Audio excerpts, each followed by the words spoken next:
ধানের এখন ধান রাখবে মনে হচ্ছে, এটা ফ্লাপ হয়ে গেছে। রিজার্ভ ট্যাঙ্কি, ধান রাখা রিজার্ভ ট্যাঙ্কি মানে ফ্লাপ হয়ে গেছে।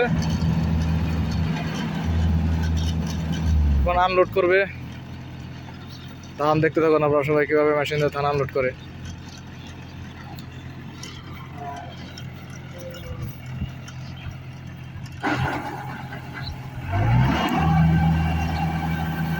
সে আরাম, কৃষকের অনেক আরাম হয়ে গেছে দেখার মতো। ওই যে আমাদের আছে মেশিনের সুপারভাইজার, তার এই মেশিন চলতেছে আমাদের চোখে।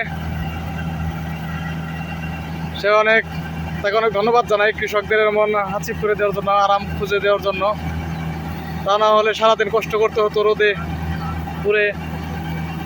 সারাদিন কষ্ট করা চাইতে মেশিন দেখাটলে 1 ঘন্টায় সব কষ্ট শেষ, আর কোনো কষ্ট করা লাগবে না।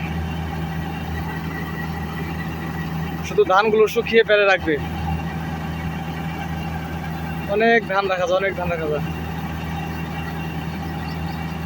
শুধু বেরি হচ্ছে আর কত। বুঝছেন কি পরিমাণ আরাম দিচ্ছে কৃষকদের। শেষ ধান এই মাত্র শেষ হলো, আবার শুরু করবে কাটা। ধন্যবাদ সবাইকে, ভালো থাকবেন। সেই সুন্দর দেখার মতো দৃশ্য। খালি ডাইরেক্ট খালি পেলে সাউন্ড কি কোনো এডিট নাই।